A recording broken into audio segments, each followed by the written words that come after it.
روزانہ چاول کھا لیے دال کھا لیے یہی تو کہہ سکتے ہو آپ، لیکن ان کا مرتبہ پہچانو، ان کا مقام پہچانو.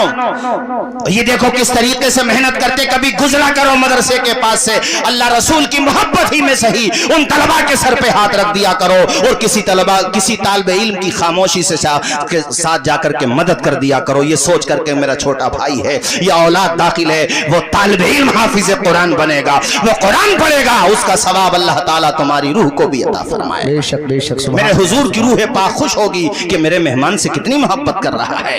کوئی بہار سے، کہاں ہے بہار؟ یہاں ہے 700-800 کلومیٹر دور. اور کشن گنج چلے جاؤ تو کتنے کلومیٹر دور، اور دور چلے جاؤ کوئی بنگال سے، کوئی جناب والا کرناٹکا سے، کوئی کہاں سے ہمارے سنبل میں پڑھنے کے لیے آیا ہے. تو ہماری ذمہ داری بنتی ہے کہ ہم اپنے پیسوں کو فضول پانی کی طرح بہانے کی جگہ ان بچوں کا سہارا بن جائے. جیسے سردیاں پڑ رہی ہیں، اپنی آل اولاد کے لیے ہم گرم گرم کپڑے لاتے ہیں، تو کیا کسی طالب علم کو ہم گود نہیں لے سکتے؟ کیا 10-20 طلباء کو ہم گود نہیں لے سکتے؟ اور یہ بات میں ادھوگپتیوں سے بھی کہتا ہوں، یہ بات میں پولیٹیشین سے بھی کہتا ہوں، سب سے کہتا ہوں کہ یہ مہمانان رسول ہیں. جس زمانے میں تم صرف جمعے کی نماز پڑھتے ہو، اس زمانے میں بھی الحمدللہ یہ روزانہ قرآن مجید کی تلاوت بھی کرتے ہیں اور 5 وقتہ نماز باجماعت ادا کرتے ہیں. سبحان اللہ سبحان اللہ. ماشاءاللہ ماشاءاللہ.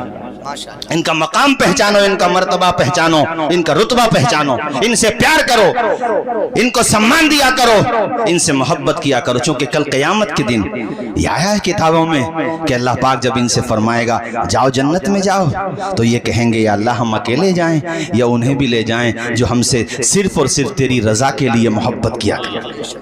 ان کا کوئی مقصد نہیں تھا، نام و نمود مقصد نہیں تھا، وہ اس لیے ہم سے محبت کرتے تھے یا اللہ کہ ہم تیرا دین پڑھیں، واہ واہ واہ واہ. ہم تیرا دین گھر گھر تک پہنچا رہے ہیں. ان کا صرف یہی مقصد تھا اے اللہ ہم اکیلے جائیں ان کو بھی لے کے جائیں. رب تو بڑا کریم ہے، جب کرم کرنے پہ آتا ہے نا، بجلی کو کڑک شمع کو لو دیتا ہے. وہ تو پتھر میں بھی کیڑوں کو غذا دیتا ہے، اور دینے پہ جو آتی ہے کریمی اس کی، ایک مانگو تو سو دیتا ہے. ماشاءاللہ ہمارے دیکھو یہ قادری نوشاہی ٹیم والے بھی آگے اللہ شاد و آباد رکھے. اتنا مجمع تو کبھی کبھی ہوتا جتنا ابھی ہو گیا ماشاءاللہ، اور اتنی سردی میں ہو گیا. دیکھو اللہ سب کو شاد و آباد رکھے. بھائیو توجہ ہے آپ کی، اللہ جب عطا کرنے پہ آتا ہے تو کیا اندازہ لگا لو. اس نے خود کہا میں بغیر حساب کے دیتا ہوں. یہ بغیر حساب ہمارے اعتبار سے ہے، چونکہ ہم حساب لگا ہی نہیں سکتے. یار ہم کیا حساب لگا لیں گے بھائی؟ اللہ تعالیٰ عطا کر رہا بغیر حساب نہیں لگا سکتے. اللہ پاک فرمائے گا تنہا نہیں جاؤ گے، جس کو بھی پہچانتے ہو چلو پہچانو اور ان کو بھی انٹر کرو. ذرا جھوم کے بولو سبحان اللہ، اور مچل کے بولو میرے بھائیو، ان کو بھی ساتھ لے کر کے جاؤ. کتنی عزت مل رہی ہے سبحان اللہ. اس لیے میں نے تم سے یہ بات کہی ہے، فتح اللہ سرائے والوں سے بھی کہی ہے، اور جتنی سرائے شہر سنبل میں ہیں سب سے، جتنے پورے ہیں ان سے، اور جتنے غیر پورے اور غیر سرائے ہیں ان سے بھی.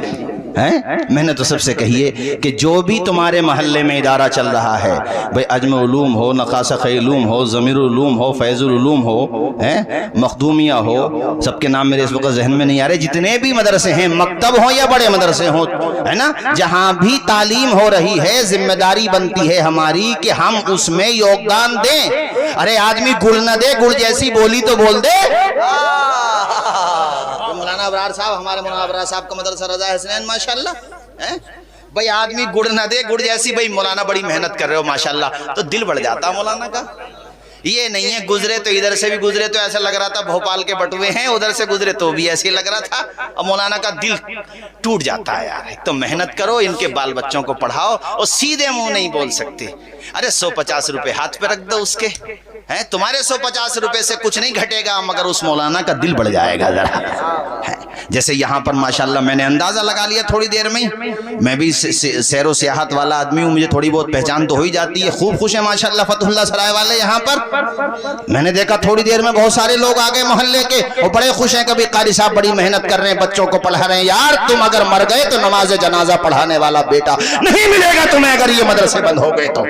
یہ سوال آتا قاری نیّر صاحب مدرسوں نے کیا دیا ہے؟ میں نے کہا تمہارے بچوں کو زندگی کا سلیقہ دیا ہے مدرسوں کو. مدرسوں نے تمہارے بچوں کو پتھروں سے ہیرا بنا دیا ہے مدرسوں نے. تم کہتے ہو ان مدرسوں نے کیا دیا؟ زندگی جینے کا سلیقہ دیا ہے مدرسوں نے، شعور زندگی دیا ہے مدرسوں نے, ہمارے بچوں کو اپنے وقت کا بہترین عالم بنایا ہے مدرسوں نے, ہمارے بچوں کو خدا رسول کی معرفت دینے کا کام کیا ہے مدرسوں نے, ہمارے بچوں کو ہیرا بنانے کا کام کیا ہے مدرسوں نے.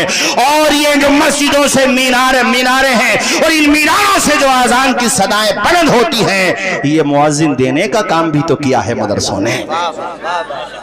ماشاءاللہ ماشاءاللہ. کیوں پیچھے پڑے ہوئے ہیں لوگ مدرسوں کے, مجھے بتاؤ. انہیں پتا ہے کہ یہ مدرسے اہل ایمان کی ریڑھ ہیں, ریڑھ. بولو, اونچا بولو. آج 26 جنوری تھی, آج بات آئی تو میں بتاؤں آپ کو, یہ بھی ذکر آتا ہے کہ ہم نے کیا کیا. اب تو پتہ نہیں کیا کیا ذکر آتا ہے, ایسے ایسے ذکر آتے ہیں کہ ہم بتا بھی نہیں سکتے آپ کو. اب آپ سب جانتے ہیں کیسے کیسے ذکر آتے ہیں. ارے ہم نے کیا کیا, ہم خون کی قسطیں تو کئی دے چکے, لیکن اے عرض وطن حق ادا کیوں نہیں ہوتا ہے. سوال ہے ہم نے کیا دیا. آخری شاہ سکتے بہادر شاہ ظفر, ان کے سامنے ان کے پوتوں کے کٹے ہوئے سر رکھ کے لائے گئے تھے میرے بھائیوں, مگر پھر بھی انہوں نے ہمت نہیں ہاری, حوصلہ نہیں ہارا. ہم نے کیا دیا, ان سے اس وقت کے بڑے بڑے حکمرانوں نے کہا تھا بہادر شاہ ظفر اب لنکا لٹ چکی ہے, کچھ نہیں بچا تمہارا, سب کچھ ایسٹ انڈیا کمپنی کے ادھین ہے, سب کچھ اسی کے پاس ہے, تمہارے پاس کچھ نہیں. انہوں نے شیری رنگ میں کہا تھا دمدمے میں دم نہیں, خیر مانگو جان کی, اے ظفر ٹھنڈی ہوئی تیغ ہندوستان کی, بوڑھے تھے قیدی بنا لیے گئے تھے, ڈھانچہ بچا تھا بس, اس میں آتما تھی, اس کے علاوہ کیا بچا تھا. کہاں پر قید تھے, برما میں, میانمار میں, آج بھی ان کا مزار شریف وہیں پر ہے. آپ نے جواب دیا تھا جب انگریزوں نے کہا تھا دمدمے میں دم نہیں, خیر مانگو جان کی, اے ظفر ٹھنڈی ہوئی تیغ ہندوستان کی, تو بہادر شاہ ظفر نے کہا تھا غازیوں میں بو رہے گی جب تلک ایمان کی, تخت لندن تک چلے گی تیغ ہندوستان.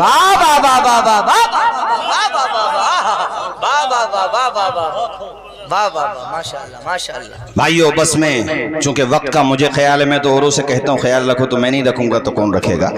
اس لیے میں آپ سے آخر میں کہوں گا, قاری غزالی صاحب بیٹھ جاؤ تھوڑی دیر, آپ بھی, آپ کو ہمارے یہ اچھا حضرت کو لینے کے لیے جا رہے ہیں. ٹھیک ہے ٹھیک, ہاں لے آئیے فوراً, چونکہ سردی بہت زیادہ ہے اور آپ دیکھ رہے ہیں کوہرا بھی پڑ رہا ہے, مگر پھر بھی آپ لوگ تشریف لائے. مولا تعالی ہم سب کو عمل کی توفیق عطا فرمائے. بھائیو آخر میں چند باتیں اور کہوں گا. دیکھو توحید, اللہ کو ایک ماننا, زور سے بولو اللہ کو ایک ماننا. یہ ساری باتیں گھٹی میں پلا دی جاتی ہیں مدرسوں کے اندر. ہاں ایک ماننا, قل هو اللہ احد, اونچا بولو اللہ معبود لا الہ الا اللہ, معبود صرف اللہ ہے. ایک لوجیکل بات کہہ رہا ہوں میں بہت سیدھی بات کہہ رہا ہوں بھائی. خدا کون, خدا عقل کے اعتبار سے کون ہوگا بھائی خدا, جو ہمیں بنائے یا جسے ہم بنائیں. ارے اونچا بولو یار, جسے ہم بنائیں, تو جسے ہم نے بنایا وہ تو خود ہمارا محتاج ہے. خدا وہ ہے جس نے ہمیں بھی بنایا, جس نے پورے سنسار کو بنایا, جو سنسار کا رچیتا ہے. اب اس کو ہمارا جرم سمجھو, کچھ بھی سمجھو, مگر یہ سچ ہے کہ اہل حق معبود اور خدا صرف ایک ہی کو مانتے ہیں. اپنے نبی کو بھی ہم خدا نہیں مانتے, جان سے زیادہ پیار کرتے ہیں ان سے, مگر انہیں بھی ہم خدا, ارے زور سے بولو خدا, انہوں نے خود ہمیں یہ تعلیم دی, اشہدو ان لا الہ الا اللہ. اللہ معبود صرف اور صرف اللہ, معبود صرف وہ ہے. یہ تو عقل بھی کہتی ہے بابا خدا وہی تو ہے جس نے سب کو بنایا, جس کا کوئی انت نہیں, جس کی کوئی شروعات نہیں. یار جس کا آغاز ہوگا انجام بھی ہوگا, لوجیکل بات ہے. ارے 1000 سال کی عمر بھی کسی کی ہے تو بھیا 1000 سال کے بعد تو اینڈنگ ہے کہ نہیں, بولو. اور جس کی اینڈنگ ہو گئی وہ خدا کیسے ہوگا بھائی. خدا تو وہ ہے جس نے سب کو بنایا, اسے کسی نے نہیں بنایا, اس کا نہ آغاز نہ انتہا, وہ ہمیشہ سے ہے, ہمیشہ رہے گا. اونچا بولو ہمیشہ. بات ختم ہو گئی. جس پہ موت طاری ہو جائے وہ کیسے خدا ہو سکتا ہے؟ جس کی اینڈنگ ہو جائے وہ کیسے خدا ہو سکتا ہے؟ جو کسی کا محتاج ہو، خدا وہ ہے جو کسی کا محتاج نہیں، پورا سنسار اس کا محتاج۔ بے شک بے شک بے شک بے شک۔ یہ بالکل لوجیکل بات ہے۔ ہم نے یہ کتابوں میں پڑھا، ہمارے مولانا کامل صاحب ہمارے ساتھی بیٹھے ہوئے ہیں، اس میں کیا بولتے ہیں اصول الشاشی میں بھی ہے، ہمارے وہاں اصول فقہ کی کتاب ہے، ہمارے حضرت مولانا عارف صاحب قبلہ تشریف فرما، علماء پوچھئے ان سے۔ اس میں سوال یہ ہے کہ اگر انبیاء کرام کی جماعت نہیں بھی آتی تب بھی کیا انسانوں پہ لازم تھا کہ وہ خدا کو ایک مانے؟ تو جواب میں دیا گیا ہے اس کی عقل تو اس کو بتانے کے لیے کافی ہے نا کہ ہاں اس سنسار کا رچیتا صرف ایک ہی ہے، تب بھی ضروری تھا اس کے اوپر اپنی عقل دوڑائے کہ جس کی اینڈنگ ہو جائے وہ خدا کیسے ہو سکتا ہے؟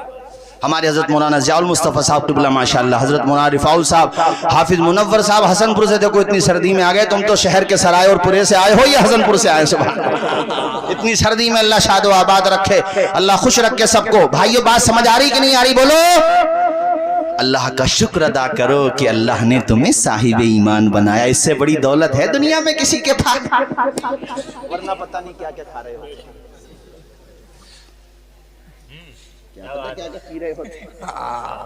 اللہ کا شکر ادا کرو کہ اللہ کا لاکھ لاکھ فضل ہے کہ اس نے اپنے محبوب کے صدقے میں یہ توفیق عطا فرمائی کہ یہ سمجھ رہے ہیں کہ خدا کون ہے۔ زور سے بولو، خدا کون ہے؟ حضرت عیسیٰ جب دنیا میں آئے بغیر باپ کے تو انہوں نے جب ان کی ماں پہ الزام لگا، سورہ طٰہٰ میں ہے 16ویں پارے میں، الزام لگا حضرت مریم پہ کہ بغیر باپ کے کیسے ہو گئے، الٹا سیدھا الزام لگا دیا لوگوں نے، فاشارت الیہ، تو حضرت مریم نے اشارہ کیا اپنے بچے عیسیٰ کی طرف، تو آپ بول پڑے پالنے میں اور کہا انی عبد اللہ، میں اللہ کا بندہ ہوں۔ بے شک بے شک بے شک۔ پہلے اپنی نبوت کا اعلان نہیں کر رہے ہیں، عبدیت کا کر رہے ہیں کہ میں اللہ کا، چونکہ جانتے تھے کہ بعد میں لوگ مجھے بھی خدا بنا لیں گے، ارے دعویٰ کر لیں گے، مطلب یہ ہے۔ اور عیسائیوں نے کیا، آپ نے زبان کھلتے ہی یہ کہا، بعد میں کہا وجعلنی نبیّا، مگر پہلا لفظ یہ ہے کہ بے شک میں اللہ کا بندہ ہوں۔ زور سے بولو، میں اللہ کا بندہ۔ بغیر باپ کے آ گیا تو یہ نہ سمجھ لینا کہ خدا میرا باپ ہے، معاذ اللہ، خدا باپ ہونے سے پاک، خدا بیٹا ہونے سے پاک، خدا بیوی ہونے سے پاک، وہ شوہر ہونے سے پاک۔ قل هو اللہ احد اللہ الصمد لم یلد ولم یولد ولم یکن له کفوا احد، نہ اس کا کوئی باپ ہے نہ اس کا کوئی بیٹا ہے، اس کا کوئی مثل ہے ہی نہیں، وہ بے نیاز ہے، یکتا ہے، وہ اکیلا ہے۔ اب کوئی کہے صاحب اس میں توہین ہو جاتی ہے تو ہم تو اپنے نبی کو خدا نہیں مانتے، تو معاذ اللہ مسلمان اپنے نبی کی شان میں توہین کر رہے ہیں؟ نہیں، خدا کو خدا مانو اور غیر خدا کو غیر خدا مانو۔ ہاں، غیر خدا میں جن کے جو مراتب رتبے ہیں اس اعتبار سے مانو، ہم اپنے نبیوں کو سب سے افضل مانتے ہیں چونکہ وہ سب سے افضل ہیں، مگر خدا، ارے زور سے بولو، خدا نہیں ہے، خدا صرف ایک ہے۔ آواز آئے، خدا صرف ایک ہے۔ ارے شان کے ساتھ بولو میرے ساتھ، لا الہ، آواز آئے، لا الہ، جو سنسار کا رچیتا ہے، جس نے ماں کے پیٹ میں ایک قطرے سے تجھے لوتھڑا بنایا، پھر دیکھ کیسے پرورش پاتا رہا، پوری جنین کی پوری اللہ تعالیٰ نے پوری صورت بتائی ہے کہ کیسے کیسے تو پرورش پاتا رہا، یہاں تک کہ اللہ کے حکم سے تیرا ڈھانچہ بن گیا، پھر اللہ نے چاہا تو اس میں روح آ گئی، پھر دیکھ تو ماں کے پیٹ میں 3 اندھیروں میں میرا رب کہتا ہے میں نے تجھے 3 اندھیروں میں روزی دی۔ ماں کے شکم کا اندھیرا تھا، ماں کے پیٹ کا اندھیرا ہے، بچے دانی کا اندھیرا ہے، اور بچے دانی میں جب تو بچہ تھا نا، ماں کے پیٹ کے اندر تھا، تو وہ بچہ بھی جھلنی سے لپٹا ہوا تھا، تو جھلنی کا اندھیرا، بچے دانی کا اندھیرا، ماں کے شکم کا اندھیرا، مگر دیکھ قدرت کی رحمت کا وہاں بھی تھا سویرا، تجھے وہاں بھی روزی مل رہی تھی، تجھے رزق مل رہا تھا، کوئی نہیں تھا تیرے ساتھ وہاں، بتا کون تھا؟ خدا کی قدرت تھی وہاں پہ، خدا کی رحمت تھی وہاں پہ۔ اندھیرا دور کرنے کو اجالا کون دیتا ہے؟ امیدیں ٹوٹ جائیں تو سہارا کون دیتا ہے؟ شکم کی آگ جب بڑھ کر کلیجہ چھلنی کرتی ہے، بجھا کر تشنگی منہ میں نوالا کون دیتا ہے؟ وہ جو پتھر میں بھی کیڑوں کو غذا دیتا ہے، وہ خدا ہے جو ہم سب کا کام بنا دیتا ہے۔ اے انسان، تو ماں کے پیٹ میں تھا۔ اب ایک بات بتا، کوئی انسان کو کسی کو پتا ہے کہ وہ کہاں جا رہا، امیروں میں جا رہا یا غریبوں میں جا رہا؟ بولو پتا ہے بھائیو کسی کو؟ مجھے بولو پتا ہے؟ جب آیا تب بھی نہیں پتا تھا کہاں آیا، اور جب جائے گا تب بھی نہیں پتا کہ کہاں جائے گا دنیا سے۔ کسی کو پتا ہے بتاؤ؟ نہ آنے میں اختیار نہ جانے میں اختیار. تو تمہاری اتنی طاقت ہے بھائی صاحب, کتنی بڑی کرسی مل جائے, کسے باشد کجا باشد. قاری نیر صاحب, کتنی ہی بڑی کرسی مل جائے, اتنی پاور ہے انسان کی کہ نہ آنے میں اختیار نہ جانے میں اختیار. جب آئے تب بھی دوسروں نے نہلایا تھا, اور جب جائیں گے تب بھی دوسرے نہلائیں گے. ہاں, جب آئے تب بھی رو رہے تھے, جب جائیں گے بھیا تب کا پتہ نہیں. مگر جن کے بارے میں کہہ رہا ہوں وہ تو رونگ ہی. اتنی طاقت ہے تمہاری. ادھر دیکھو میری طرف, یہ رومال ہے میرے ہاتھ میں, اس کا ایک حصہ اگر میرے ہاتھ میں رہے گا تو میں دوسرے حصے کو پکڑ سکتا ہوں, اور دونوں ہی میرے ہاتھ میں نہیں ہے تو کیا اختیار ہے؟ تو یہ ایک حصہ ہو گیا پیدائش, دنیا میں آنا, ایک حصہ ہو گیا جانا. دونوں پہ میرا اختیار نہیں ہے, تو میں کس بات پہ اترا رہا ہوں؟ نمرود نہ رہ سکے, تم کیا رہو گے دنیا میں بے وقوف ہو. نمرود جو دنیا میں حکمرانی کرتا تھا, جس نے پریگننٹ عورتوں کو مروا دیا تھا, جس نے چھوٹے چھوٹے بچوں کو قتل کرا دیا تھا, جس کو اپنی طاقت پہ اتنا ناز تھا کہ حضرت ابراہیم نے اس کا نشہ اتار کے رکھ دیا. اس سے دربار میں کہا تھا خود کو خدا کہلواتا ہے, جنتا سے سجدے کراتا ہے, ذرا سا ان کو کیا ہے وہ دے دیتا ہے, غلہ وغیرہ دے دیتا ہے, ذرا سا راشن پانی دے دیتا ہے, تو خود کے خدا ہونے کا اعلان کر رہا ہے. حضرت ابراہیم نے جب چیلنج کیا جواب نہ دے سکا. آپ نے کہا میرا خدا تو وہ ہے جو زندوں کو مار دیتا ہے اور مردوں کو جلا دیتا ہے. قید خانے سے بلایا, جن کو پھانسی ہونا تھی ان کو چھوڑ دیا, اور جن کو چھوڑنا تھا پھانسی پہ لٹکوا دیا. کہا ابراہیم دیکھو یہ کام تو ہم نے بھی کر دیا. ابراہیم سمجھ گئے کہ نیل بٹا نیل, زیرو بٹا سناٹا ہے, کچھ نہیں آتا جاتا ہے, جنتا کی کمیلمی اور جاہل پنے کا فائدہ اٹھا رہا ہے. آپ نے کہا اچھا نمرود یہ بتا, اگر تو خدا ہے تو صرف زمین کا خدا ہے یا آسمان کا؟ ارے تو وہ تو تنتنا ہو گیا, اس کا سینہ تو بڑا چوڑا ہو گیا, پتہ نہیں کتنے انچ کا ہو گیا, کتنے انچ کا ہو گیا وہ آپ سمجھتے ہو, مجھے بتانے کی ضرورت نہیں ہے. کہنے لگا ارے میری حکومت تو آسمانوں پہ بھی چلتی ہے. ابراہیم خلیل اللہ نے کہا تب تو سورج پہ بھی چلتی ہوگی. کہاں بالکل چلتی ہے. کہا سن نمرود, میرا خدا وہ ہے جو سورج کو پورب سے نکال کے پچھم میں ڈبوتا ہے. اگر تیرے پاس پاور ہے تو ایک دن ایسا کر سورج کو پچھم سے نکال کے دکھا دے. فَبُهِتَ الَّذِي كَفَرَ, قرآن کا تیسرا پارہ, میرا رب کہتا ہے فَبُهِتَ الَّذِي كَفَرَ, طوطے اڑ گئے نمرود کے, بول نہ سکا. ایسے طوطے اڑنے کا مطلب ہوتا ہے ایسے. کچھ دیر وہ اسی پوزیشن میں رہا, آنکھیں کھلی کی کھلی رہیں. حضرت ابراہیم بولے وہ سورج کو کہی دیا تھا میں نے, ارے تو سورج تو سورج ہے, چاند بھی نہیں نکال سکتا, ستارہ نہیں نکال سکتا. ذرا سی طاقت مل گئی تو اترا رہا ہے. اور جب اینڈنگ ہوئی ان کی, سمجھ گئے نا, یہ والا سرا تو تھا نہیں, یہ بیچ میں جو پیریڈ ہے 40 سال کا, 50 کا, 100 کا. ویسے 100 بہت کم ہے, سینچری مارنا تو بہت بڑی بات ہے. پورے فتح اللہ سرا میں 1-2 ہوں گے جنہوں نے سینچری ماری ہوگی پچھلے 10 سال. میرے گاؤں میں 2 لوگ ہی تھے بس, وہ بھی گزر گئے بیچارے, ابھی 1 ہفتہ پہلے انتقال ہوا ایک کا. تو 100 میں کہوں 500 سال بھی ہے, تو یہ بیچ میں موت اور زندگی کے بیچ کا جو پیریڈ ہے, تو یہ اس کے آرڈر کے انوسار ہی گزارو جس نے بھیجا ہے اور جو بلائے گا. اس میں اپنی نہ چلاؤ. جب آنے میں نہ چلی, ارے زور سے بولو یار, جب آنے میں نہ چلی اور نہ جانے میں چلے. ایک بات بتاؤ بھائی, ہمارے مہران بھائی بھی بیٹھے ہوئے ماشاءاللہ, سلیم بھائی, عبد المنان بھائی وغیرہ وغیرہ, ماشاءاللہ سبھی بھائی ہیں, کوئی بزرگ ہیں, کوئی ہمارے بچے عمر بچے جیسے ہیں چھوٹے چھوٹے. ایک بات مجھے بتاؤ, اگر اتنی ہی پاور آ گئی ہے لوگوں کے پاس, تو بھائی صاحب پھر تو جو طاقتور ہوتے ہیں, جن کے پاس بڑی پاور ہوتی ہے, جو اپنی انگلیوں کے اشارے سے جنتا کو نچاتے ہیں, سب سے پہلے تو وہ اپنی موت کا انتظام کرتے کہ نہیں کرتے؟ موت سے بچنے کا, اونچا بولو, ارے زور سے بولو, کرتے. کوئی بادشاہ کیوں چاہے گا مجھے موت آئے؟ بادشاہ تو بادشاہ ہے, ہر گاؤں کا پردھان نہیں چاہے گا مجھے موت آ جائے, ایک وارڈ ممبر نہیں چاہے گا مجھے موت آ جائے. مگر میں نے دیکھا کہ جب آتی ہے تو ان کو بھی آ جاتی ہے. لا یستاخرون ساعۃ ولا یستقدمون. میرے رب نے موت کا نظام ایسے رکھا, علامہ افسر صاحب, ارے یہ بھی اللہ کا کرم ہے کہ سب کو آ رہی ہے, ورنہ امیر لوگ تو اس کا بھی مذاق اڑا لیتے کہ غریب تھا یوں مر گیا. صحیح بات. اور اس غریب آدمی کو بیچارے گاؤں کے ڈاکٹر کی دوائی لگ گئی. ارے بولو ذرا زور سے بولو. کتنے مالدار ہیں, اربوں پتی ہیں, بڑا جی چاہتا کھانے کو, مگر شوگر پیشنٹ ہے, بیچارے دیکھتے ہی رہتے ہیں میٹھے کو.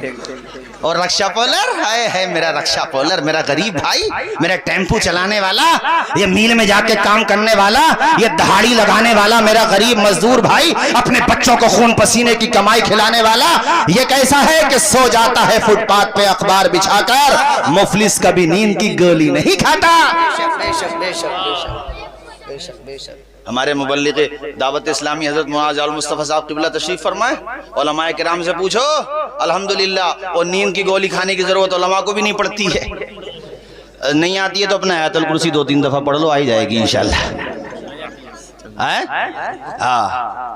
زم جھم کے بولو سبحان اللہ سبحان اللہ۔ میں تمہیں یہ سمجھا رہا تھا کہ بھیا انسان کا نہ آنے میں اختیار اور نہ ہاں طاقت دی ہے اللہ نے۔ ایک صاحب مجھ سے سوال کر رہے تھے، وہ کیا سوال کر رہے ہوں گے تم سمجھ گئے ہوگے، حضرت یہ سب ایسا ویسا ایسا، اور میں سمجھ گیا کیا کہنا چاہ رہے ہیں۔ میں نے کہا ایسا بہت ہو چکا، پہلے بھی یار قرآن پڑھو نا، تم 12واں پارہ ہی پڑھ لو، پہلے حضرت نوح علیہ السلام کا ذکر ہے، پھر حضرت ہود کا ہے، پھر حضرت صالح کا ہے، پھر حضرت لوط علیہ السلام کا، پھر شعیب علیہ السلام کا، پھر موسیٰ اور ہارون کا ہے، اور پھر آگے بڑھو تو سورہ یوسف آ جاتی ہے۔ تو یہ سب کے ذکر قرآن میں کیوں آئے کہ انہوں نے ایسا کیا، پھر ایسا ہوا، پھر ظالموں کا انجام یہ ہوا؟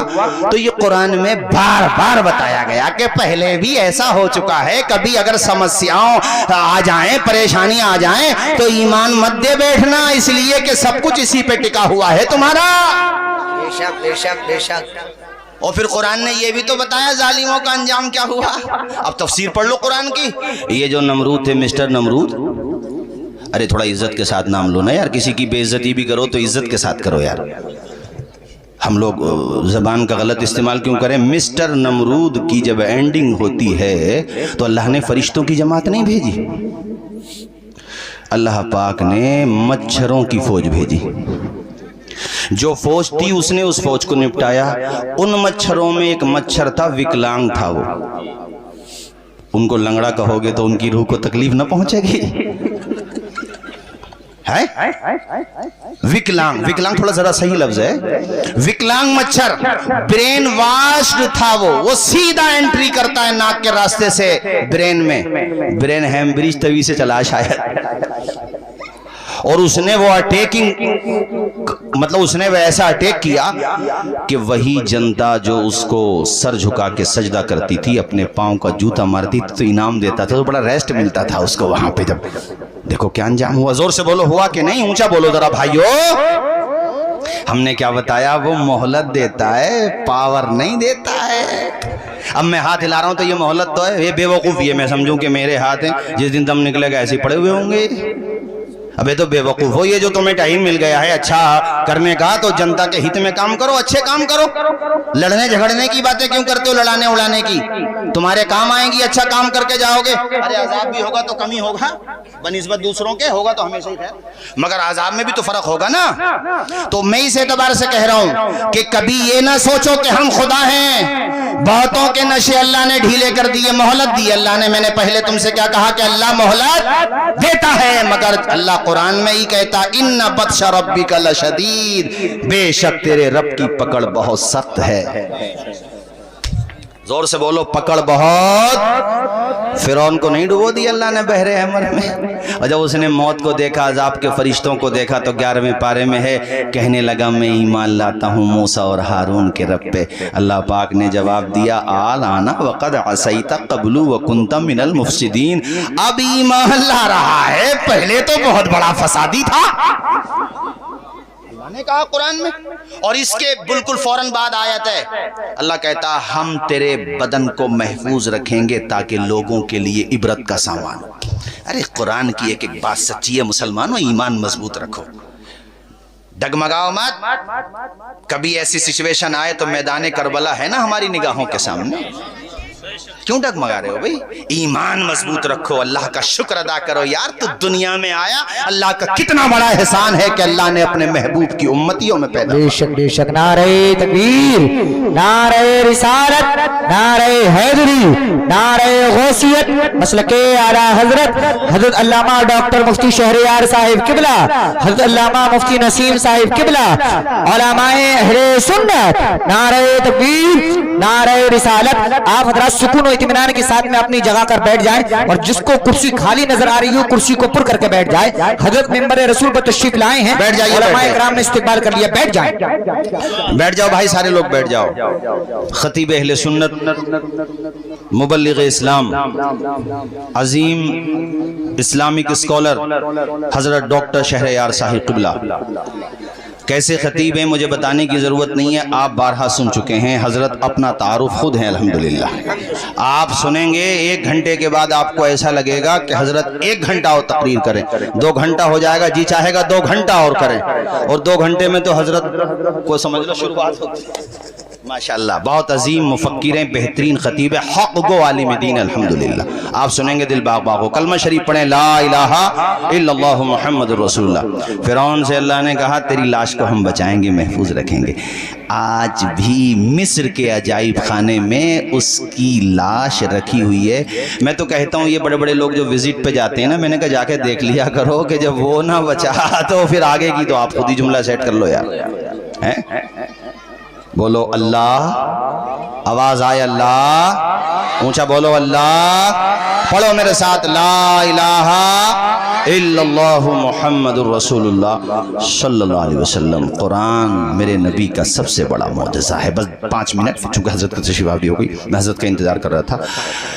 آپ نے بھی دیکھ لیا اور میں نے بھی چھوٹی زندگی میں دیکھ لیا کہ قرآن مجید کے ساتھ دنیا کے طواغیت, ظالم دشمنان دین جتنی مخالفت کر رہے ہیں قرآن کے ساتھ, اللہ کی قسم لے کے یہ بات کہہ رہا ہوں کہ قرآن اتنا ہی لوگوں کے سینوں میں اترتا چلا جا رہا ہے.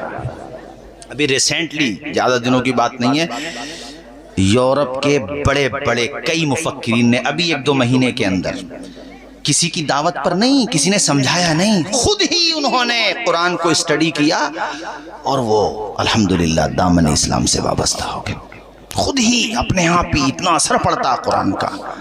قرآن کا چیلنج کل بھی تھا, آج بھی ہے کہ کسی میں طاقت ہے. جنات کو بھی بلا لو ساتھ میں اپنے, چونکہ شیاطین جن بھی ہوتے ہیں, شر پسند بھی ہوتے ہیں, تو تم عمل کر کے کیسی سیٹنگ کر آ کے انہیں بھی بلا لو, اور تم بھی سب لگ جاؤ جتنے بھی پڑھے لکھے ہو, قرآن کی طرح ایک آیت لا کے دکھا دو. چیلنج کل بھی تھا, آج بھی ہے. اور کفار مکہ نے تو بڑی کوشش کی تھی. عبداللہ ابن مقفع کو پکڑ کے لائے تھے ایک دفعہ, بہت بڑا فصیح تھا, یہ بہترین عربی زبان کا ماہر تھا, شاعر تھا. پکڑ کے لائے, اسے سیٹ کیا بڑی مشکل سے, تو وہ آیا, تو وہ جانے لگا, بولے چلو آج ہم کرتے ہیں مقابلہ.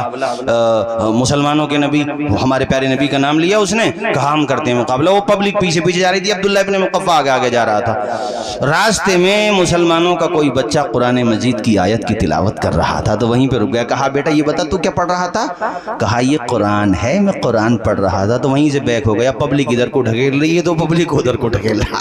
ارے لوگوں نے کہا عبداللہ ابن مقفع تم تو ابھی بڑی لمبی ہانک رہے تھے. کہا بے وقوفو, یہ بچہ جو پڑھ رہا ہے اللہ کی قسم یہ کسی بشر کا کلام ہو ہی نہیں سکتا, اور بشر ہی تو مقابلہ کر سکتا ہے, بشر سے. خدا کے کلام سے کون مقابلہ کر سکتا ہے؟ واپس ہو گیا بھائیو. ایک دفعہ اور سیٹ کر کے لائے تھے ایک بہت بڑے ادیب کو, اور حضور کی چوکھٹ پہ پہنچ گئے تھے یہ لوگ. میرے آقا اس وقت قرآن مجید کے 2 پارے کی اس آیت کی تلاوت کر رہے تھے, وَلَكُمْ فِي الْقِصَاصِ حَيَاةٌ. اتنا ہی اس نے سنا, چوکھٹ پہ کھڑا ہو گیا تھا, کھڑا تھا, گر گیا تھا, اور وہیں سے واپس ہو گیا تھا. کہا تھا مکہ والو, محمد کا مقابلہ نہیں کر سکتے ہو, اس لیے کہ یہ جو پڑھ رہے ہیں کسی انسان کا کلام نہیں ہے, یہ تو رحمان کا کلام ہے. آج خدا کا شکر ادا کرو, وہ قرآن تمہارے گھروں میں موجود ہے, اس کی تلاوت کیا کرو. مجھے بتا رہے تھے کئی لوگوں نے آپ کے محلے کے بتایا کہ بہت سے بچے ہیں یہاں پر بھی, اس بستی میں بھی اور دوسری بستیوں میں بھی, جو موبائلوں پہ جوا کھیلتے ہیں. اس کے علاوہ شرابیں بھی پی رہے ہیں ہمارے بچے, اور کیسی برائیاں بتائیں, میں کیا ذکر کروں مائک پہ. اور یہ نشے والی بیماری بھی بہت پھیل رہی ہے ہمارے مسلمان نوجوانوں میں. اور بھائی تو نشہ کرنے دنیا میں تھوڑی آیا تھا, تو دنیا کا نشہ اتار کے مصطفیٰ کی محبت کا جام پلانے کے لیے آیا تھا. تجھے کیا ہو گیا ہے یار, تو کدھر چلا گیا ہے میرے بھائی؟ مسجدیں دیکھ دیکھ ہماری آج بھی خالی ہیں، کم از کم ایسے حالات میں تو ہمیں مسجدوں کو بھرنا چاہیے تھا، پیشانی جھکانا چاہیے تھی۔ اچھی بات ہے جو مسجدیں ہمارے ہاتھوں سے گئیں اس کے لیے روتے ہو، یہ بھی ایمان کی نشانی ہے۔ اس میں یہ نہیں کہوں گا کہ اچھی بات نہیں ہے، یہ کہوں کہ تم مسجدوں میں تو آتے نہیں، رو کیوں رہے ہو؟ وہ رونا بھی ایمان کی نشانی ہے۔ ہاں مسجدوں میں نہیں آنا یہ تمہاری بدعمالی ہے، رو رہے ہو ایمان ہے۔ اب ایسا کرو جو مسجدیں خالی ہیں اس کو بھر کے اپنے غم کو کم کرو یار، آ کے خدا کی بارگاہ میں دعا کرو۔ وہ میرا پروردگار جب چاہے گا جیسے چاہے گا، حالات بدلنے والی ذات اللہ کی ذات ہے، اس پہ یقین تو کرو۔ حضرت یوسف علیہ السلام کا میں نے مختصر تذکرہ کیا، دیکھا نہیں ہے تم نے؟ گھر سے دور کیے گئے، بھائیوں نے ہی دور کیا، اور پھر دیکھو ان کے بارے میں کہا گیا بھیڑیا کھا گیا، کنویں میں ڈال دیا، اور کنویں سے پھر نکالے گئے، اور پھر دیکھو الزام بھی لگا ان کے اوپر، تہمت لگی، اور پھر جیل میں گئے، کیسے کیسے حالات سے گزرے، مگر پھر اللہ نے کیسی کامیابی عطا فرمائی کہ مصر کے تخت پہ بٹھا دیا حضرت یوسف علیہ السلام کو۔ بھروسہ رکھو خدا کی ذات پر، اس پہ یقین رکھو۔ نادان کو اس بات کا بالکل نہیں پتا، پڑھیں وَتُعِزُّ مَن تَشَاءُ وَتُذِلُّ مَن تَشَاءُ، اللہ کے حضور یہ ہوتا ہے فیصلہ، وَتُعِزُّ مَن تَشَاءُ وَتُذِلُّ مَن تَشَاءُ، بنجر زمین پہ پھولوں کی چادر بچھائے وہ، پتھر کو موم، موم کو پتھر بنائے وہ، اس کی رضا سے زہر بھی بن جاتا ہے دوا۔ پڑھے سارے لوگ، وَتُعِزُّ مَن تَشَاءُ وَتُذِلُّ، نادان کو اس بات کا بالکل نہیں پتا۔ آخری شعر، اور یہ ہم آپ کی سب کی طرف سے، اور جو حالات ہیں آپ سمجھتے ہی ہیں۔ بے جان نوازشات کی بارش فضول ہے، ہم کو ذلیل کرنے کی سازش فضول ہے، بے جان نوازشات کی بارش فضول ہے، ہم کو ذلیل کرنے کی سازش فضول ہے، ہم اپنا قدم قدم پہ نگہبان ہے خدا۔ پڑھے جھوم کے، وَتُعِزُّ مَن تَشَاءُ وَتُذِلُّ، ماں کے پیٹ میں اس نے اکیلا نہیں چھوڑا، اتنے بڑے سنسار میں وہ تمہیں تنہا نہیں چھوڑے گا۔ حضرت موسیٰ علیہ السلام اور ہارون علیہ السلام سے اللہ نے کہا، یہ 16ویں پارے میں ہے سورہ مریم میں، اللہ نے کہا موسیٰ اور ہارون تم جاؤ، اس کو فرعون کو دعوت دو، تبلیغ کرو اس کے پاس جا کے، اور اس کو سمجھاؤ۔ اللہ پاک نے کہا اے موسیٰ اور ہارون میں تمہارے ساتھ ہی ہوں، تمہاری بات سن رہا ہوں میں۔ ایسی قرآن میں ایک جگہ اللہ پاک کہتا وَهُوَ مَعَكُمْ أَيْنَمَا كُنْتُمْ، اے میرے بندو تم کہیں پر بھی رہو، تم یہ نہ سوچنا تمہارے ساتھ کوئی نہیں ہے، دنیا ساتھ چھوڑ دے گی مگر تمہیں پیدا کرنے والا تمہارا خدا تمہارے ساتھ رہے گا۔ وَهُوَ مَعَكُمْ أَيْنَمَا كُنْتُمْ، کہیں پر بھی رہو وہ تمہارے ساتھ ہے، اس پہ بھروسہ رکھو، اس پہ اعتماد رکھو۔ جب دنیا کی مدد کے دروازے بند ہو جاتے ہیں تب بھی پروردگار کی مدد کا دروازہ کھلا رہتا ہے، اس کی طرف لو لگاؤ۔ قرآن میں ہے اے محبوب یہ پوچھتے ہیں میرے بارے میں کہ میں کہاں ہوں، اس سے کہہ دو میں تمہارے قریب ہوں، اجیب دعوت الداعی اذا دعان، جب یہ دعا کرتے میں ان کی دعا سنتا ہوں، میں ان کی دعا قبول کرتا ہوں۔ او بندو تم اللہ سے دعائیں تو کرو، تہجد کی نماز پڑھ کے دعائیں کرو، اوابین و اشراق پڑھ کے دعائیں کرو، تم 5 وقتہ نمازی تو بن جاؤ۔ اے اللہ تو ہمارے کتنے قریب ہے، اے میرے مالک تو ہمارے کتنے قریب ہے۔ قرآن میں رب اس کا بھی جواب دیتا ہے وَنَحْنُ أَقْرَبُ إِلَيْهِ مِنْ حَبْلِ الْوَرِيدِ، جس نس پہ جس رگ پہ تمہاری زندگی ٹکی ہوئی ہے وہ رگ بھی اتنا قریب نہیں ہے جتنا میری رحمت تمہارے قریب ہے۔ وَمَا عَلَيْنَا إِلَّا الْبَلَاغُ۔ السلام علیکم۔